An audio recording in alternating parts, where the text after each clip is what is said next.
Мен Мақсұт Ақбота Саматқызы, директордың тәрбиесі жөніндегі орынбасары. Бүгін біздің мектебімізде ұстаздар күні өтіп жатыр. Және де 7-ден бастап ұстаздарымызды жақсы көңіл күймен, әсем әуенмен қарсы алып алдық.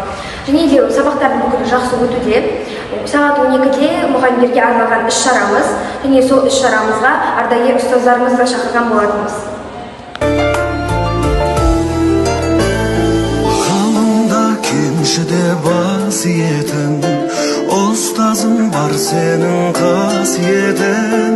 Білім берген, ой берген, ақыл берген, көз алдымнан кетпейді асыл бейнең.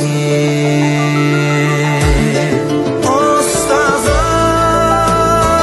ақылшы дос, той арманым, арналсын саған осы аяуланым.